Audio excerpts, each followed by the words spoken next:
আসসালামু আলাইকুম। সবাই কেমন আছেন? আশা করি ভালো আছেন। আজকের ভিডিওতে আপনাদের জন্য দারুণ সুখবর রয়েছে। আপনারা এখানে দেখতে পাচ্ছেন স্থানীয় নির্বাচনে সরকারি চাকরিজীবীদের প্রার্থী হওয়ার পক্ষে কমিশন। কিন্তু কেন? বড় ধরনের একটি সুখবর আপনারা পেয়ে গেছেন যে সরকারি চাকরিজীবী যারা আছেন তারাও চেয়ারম্যান মেম্বার হতে পারবেন। অর্থাৎ আপনি সরকারি চাকরিও করতে পারবেন, চেয়ারম্যানও হতে পারবেন, মেম্বারও হতে পারবেন। এমন একটি পক্ষে কমিশন, সংস্কার কমিশন এটাই বলছে যে এই সরকারি চাকরিজীবীরা চাইলেও চেয়ারম্যান মেম্বার হয়ে যেতে পারবেন। কিন্তু কিভাবে হবেন বিস্তারিত জানুন।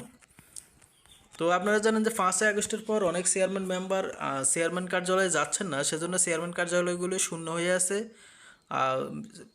নাগরিকরা সেবা থেকে বঞ্চিত হচ্ছে। সেজন্য ডক্টর মোহাম্মদ ইউনূস ভাবলো যে দ্রুত একটা চেয়ারম্যান মেম্বার নির্বাচন দেওয়ার জন্য। আর সেই নির্বাচনটি হবে ডিসেম্বরের শেষের দিকে হবে বলে জানিয়েছেন ডক্টর মোহাম্মদ ইউনূস। তো মূলত আজকের ভিডিওতে জানাবো যে আসলে সরকারি চাকরিজীবীরা কীভাবে চেয়ারম্যান মেম্বার হবেন। এখানে দেখতে পাচ্ছেন বাংলাদেশের প্রচলিত নির্বাচনী আইনে স্থানীয় সরকার কিংবা জাতীয় নির্বাচনে সরকারি চাকরিতে থেকে নির্বাচনে প্রার্থিতা করার কোনো সুযোগ নেই।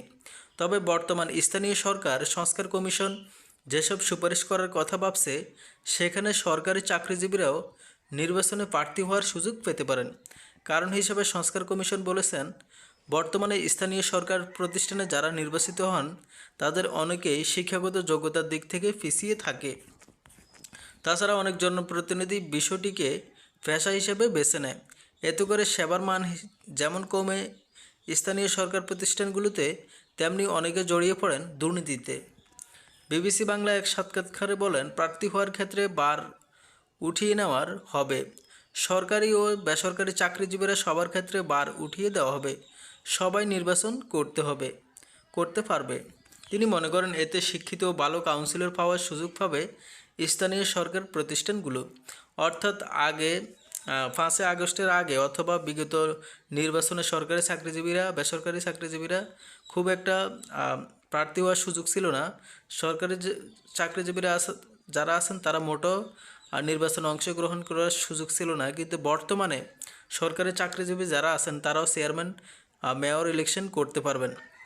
কারণ সরকার দেখলেন যে বেশিরভাগ যারা সরকারি চাকরি করে তারা উচ্চশিক্ষিত। তো উচ্চশিক্ষিতরা চেয়ারম্যান মেয়রে আসলে সরকারের জন্য লাভজনক।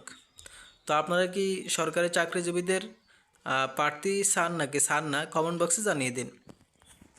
এছাড়া সংসদ সদস্যরা যাতে স্থানীয় সরকার প্রতিষ্ঠানে নিয়ন্ত্রণ করতে না পারে সে ব্যবস্থা করা, স্থানীয় সরকারের সংরক্ষিত নারী সদস্যদের ক্ষমতা বাড়ানো, বিনা প্রতিদ্বন্দ্বিতায় জয়ী হওয়া বিধান বাদ দেওয়া সহ বেশ কিছু সুপারিশ নিয়ে কাজ করার কথাও জানিয়েছেন সংস্কার কমিশন।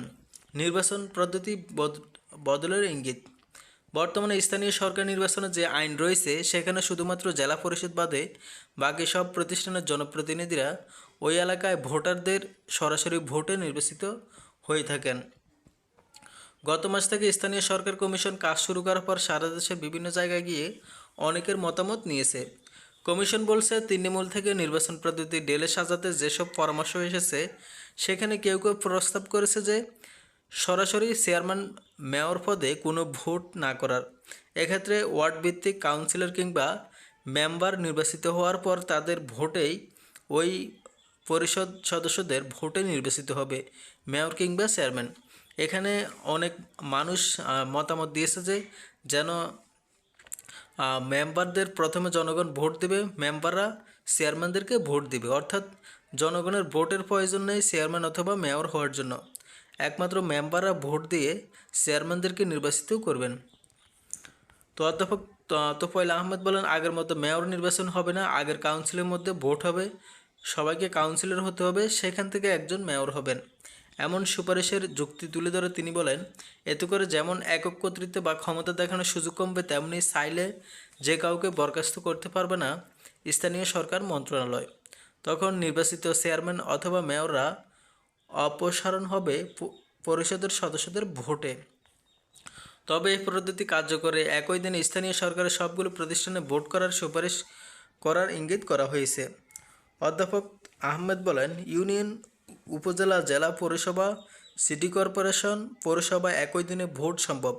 আমাদের প্রস্তাবনা এটি থাকবে। তিনি বলেন, আমরা করণীয় ঠিক করে আইনের খসড়া চূড়ান্ত করে দেবে। একই সঙ্গে কমিশন যে প্রস্তাবনা তৈরি করবে সেখানে স্থানীয় সরকার নির্বাচনে দলীয় প্রতীক বাদ দেওয়ার বিষয়টিও থাকবে বলে জানান কমিশন প্রধান।